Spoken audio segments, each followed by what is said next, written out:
दिल्ली विधानसभा चुनाव की नतीजा आने के बाद बीजेपी पार्टी है जो दिल्ली में 27 साल बाद अपनी सरकार बनाने जा रहे हैं। लेकिन बीजेपी पार्टी 27 बार सोच कर ही दिल्ली के मुख्यमंत्री का नाम का ऐलान किए हैं। दिल्ली विधानसभा चुनाव में विपक्ष है जो एक ही मुद्दा उठा रहे थे कि बीजेपी के पास मुख्यमंत्री का चेहरा नहीं है। लेकिन अब बीजेपी के तरफ से ऐसे मुख्यमंत्री का नाम का ऐलान किया गया है कि उसको लेकर आज विपक्ष के पास कोई जवाब नहीं है। विपक्ष भी दिल्ली की मुख्यमंत्री को बधाई दे रहे हैं। दरअसल 19 फरवरी को शाम को दिल्ली में बीजेपी के विधायक दल की बैठक हुआ।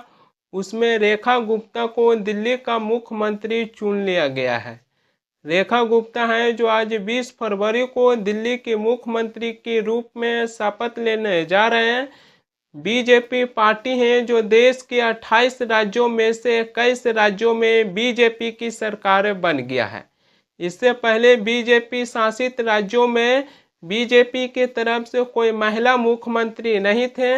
लेकिन रेखा गुप्ता दिल्ली की बीजेपी की सरकार में महिला मुख्यमंत्री बनने जा रहे हैं। इससे पहले पश्चिम बंगाल में महिला मुख्यमंत्री ममता बनर्जी हैं। लेकिन बीजेपी पार्टी दिल्ली विधानसभा चुनाव जीतने के बाद वहां पर वो महिला मुख्यमंत्री रेखा गुप्ता को बनाने जा रहे हैं, जो देश की महिला वोटर्स के ध्यान बीजेपी पार्टी है जो अपनी ओर खींचने का प्रयास किए हैं। इससे पहले बीजेपी के शासित राज्यों में महिला मुख्यमंत्री नहीं थे। दिल्ली विधानसभा चुनाव की नतीजा 8 फरवरी को आया था।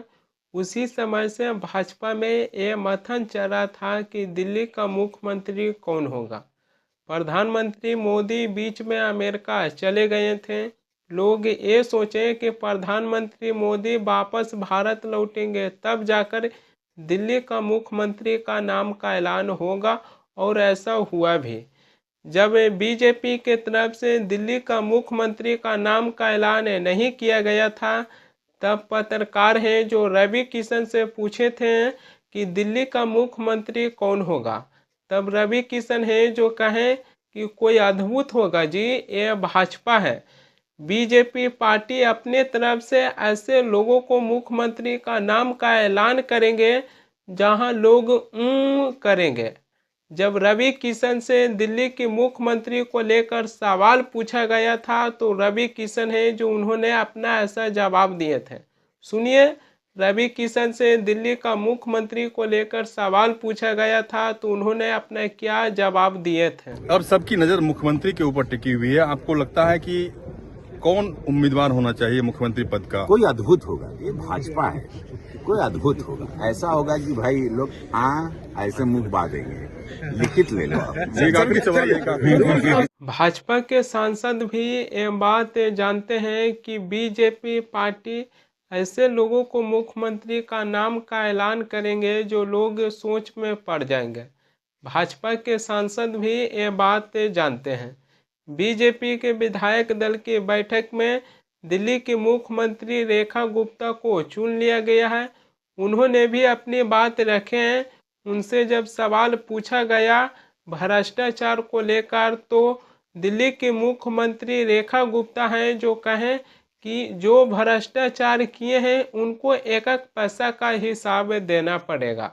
सुनिए दिल्ली की मुख्यमंत्री रेखा गुप्ता हैं जो क्या कह रहे हैं। एक मिरेकल है, एक नया मोटिवेशन है, अध्याय है बहनों के जीवन में। आज यदि रेखा प्रदेश की मुख्यमंत्री बनकर के काम कर सकती है, मुझे लगता है हर बहन के लिए रास्ते हैं, और केवल उनको अपने दरवाजे खोल करके अपनी राह पे चलना होगा। ये देश उनके लिए पल के बिछाए तैयार खड़ा है। मैम, सबसे पहली प्राथमिकता क्या होगी? जो कमिटमेंट्स हमने दिल्ली के लिए की है उन्हें पूरा करना। मैम, करप्शन को लेकर भी तो SIT की जांच होगी। आपने कहा 1-1 रुपए का हिसाब देना होगा। 1-1 रुपए का हिसाब जिसने भी भ्रष्टाचार किया है उसे देना होगा। दिल्ली विधानसभा चुनाव की नतीजा आने के बाद सीएम की रेस में प्रवेश वर्मा का भी नाम चल रहा था। ये वही प्रवेश वर्मा है जिनको दिल्ली विधानसभा चुनाव में पैसा बांटने का आरोप लगा था।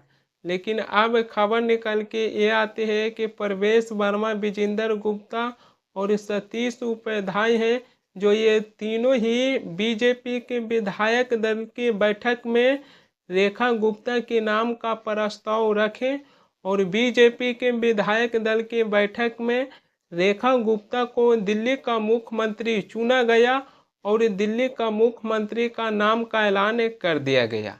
बीजेपी पार्टी प्रवेश वर्मा को दिल्ली का मुख्यमंत्री इसलिए नहीं बनाए क्योंकि प्रवेश वर्मा है जो पूर्व सीएम साहिब सिंह वर्मा का बेटा है। बीजेपी पार्टी और प्रधानमंत्री मोदी हैं जो विपक्ष पर निशाना साधने के लिए परिवारवाद का भी आरोप लगाते हैं और कहते हैं कि विपक्ष है जो राजनीतिक में केवल अपने परिवार को आगे बढ़ाना चाहते हैं। इसी के चलते बीजेपी पार्टी है जो प्रवेश वर्मा को दिल्ली का मुख्यमंत्री नहीं बनाए।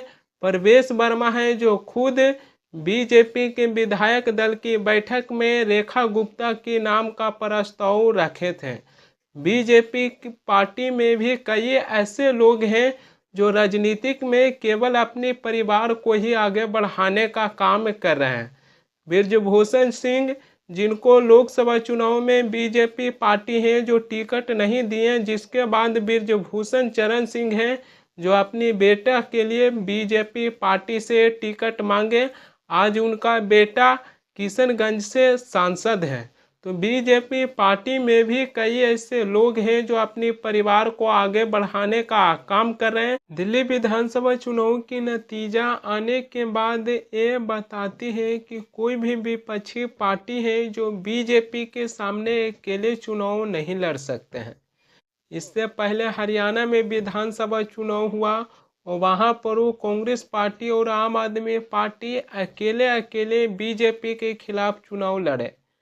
जहां हरियाणा विधानसभा चुनाव के नतीजा आया उसमें आम आदमी पार्टी की जमानत जब्त हो गया और वहां पर भी बीजेपी पार्टी है जो अपनी सरकारें बनाए। महाराष्ट्र में भी विधानसभा चुनाव हुआ और वहां पर भी विपक्षी गठबंधन है जो साथ मिलकर चुनाव लड़े, लेकिन वहां पर भी विपक्ष को हार की सामना करना पड़ा और बीजेपी पार्टी महाराष्ट्र में अपनी सरकार बनाई। दिल्ली में आ जाइए, दिल्ली विधानसभा के चुनाव हुआ, उसमें आम आदमी पार्टी और कांग्रेस पार्टी अकेले बीजेपी के खिलाफ चुनाव लड़े। दिल्ली विधानसभा चुनाव में भी आम आदमी पार्टी और कांग्रेस पार्टी का गठबंधन नहीं हुआ था। दोनों अकेले चुनाव लड़े बीजेपी के खिलाफ। जिसके बाद दिल्ली विधानसभा चुनाव का नतीजा आया, उसमें कांग्रेस पार्टी को दिल्ली में जमानत जब्त हो गया, एक भी सीट नहीं जीते। वहीं पर वो आम आदमी पार्टी है जो केवल 22 विधानसभा सीट जीते, लेकिन आम आदमी पार्टी के मुखिया अरविंद केजरीवाल हैं जो खुद चुनाव नहीं जीत पाए, उन्होंने अपनी भी सीट गंवा दी है। जबकि आम आदमी पार्टी के एक से एक बड़े दिग्गज नेता हैं जो उनको दिल्ली विधानसभा चुनाव में हार की सामना करना पड़ा। आम आदमी पार्टी के तरफ से सौरभ भारद्वाज भी अपनी सीट बचाने में नाकामयाब दिखाई दिए हैं। आज सौरभ भारद्वाज है जो अपनी बेरोजगार नेता के नाम से यूट्यूब चैनल बना लिए और वो कह रहे हैं कि हम बेरोजगार नेता हैं। उन्होंने अपनी एक यूट्यूब चैनल बना लिया है। मनीष सिसोदिया भी दिल्ली विधानसभा चुनाव के नतीजा आने के बाद उन्होंने भी अपनी सीट गंवा दी है। इसके अलावा आम आदमी पार्टी के कई ऐसे बड़े नेता हैं जो दिल्ली विधानसभा चुनाव हुआ उसमें अपनी सीट नहीं बचा पाए। दिल्ली विधानसभा चुनाव में बीजेपी पार्टी 2 से 3 ऐसे मुद्दा उठाए, उसमें आम आदमी पार्टी को हार की सामना करना पड़ा। सबसे पहले बीजेपी पार्टी के तरफ से अरविंद केजरीवाल की शीश महल को लेकर मुद्दा बनाए कि अरविंद केजरीवाल है जो शीश महल बनाने में करोड़ों रुपया खर्चा किए और यह पैसा जनता के था। दूसरी बीजेपी के तरफ से यह मुद्दा उठाया गया कि अरविंद केजरीवाल है जो कहे थे कि यमुना में जहर मिलाया गया है, यमुना की जो सफाई नहीं हुआ था उसको लेकर भी बीजेपी पार्टी है जो आम आदमी पार्टी के सामने एक बड़ा मुद्दा बनाए थे, जबकि अरविंद केजरीवाल खुदे कहे थे कि हम दिल्ली का मुख्यमंत्री बनेंगे तो यमुना की सफाई करवा देंगे। तीसरी दिल्ली विधानसभा चुनाव में अरविंद केजरीवाल पर जो भ्रष्टाचार के आरोप लगा, उनको जेल भी जाना पड़ा। लेकिन ये भी मुद्दा बीजेपी पार्टी है जो लगातार दिल्ली विधानसभा चुनाव में उठाते गए कि अरविंद केजरीवाल हैं जो भ्रष्टाचार किए। लेकिन सवाल यहाँ पर ये आ जाती है कि क्या आम आदमी पार्टी इस वजह से दिल्ली में अपनी चुनाव हार गई है?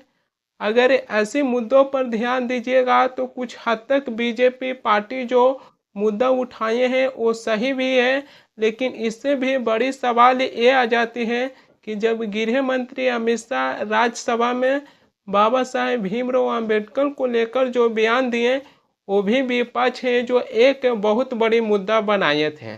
विपक्ष है जो लगातार विरोध प्रदर्शन कर रहे थे कि गृह मंत्री अमित शाह हैं जो राज्यसभा में बाबा साहेब भीमराव अंबेडकर को अपमान किए हैं, इसके लिए उन्हें माफ़ी मांगना चाहिए और उनको अपने पद से इस्तीफा दे देना चाहिए।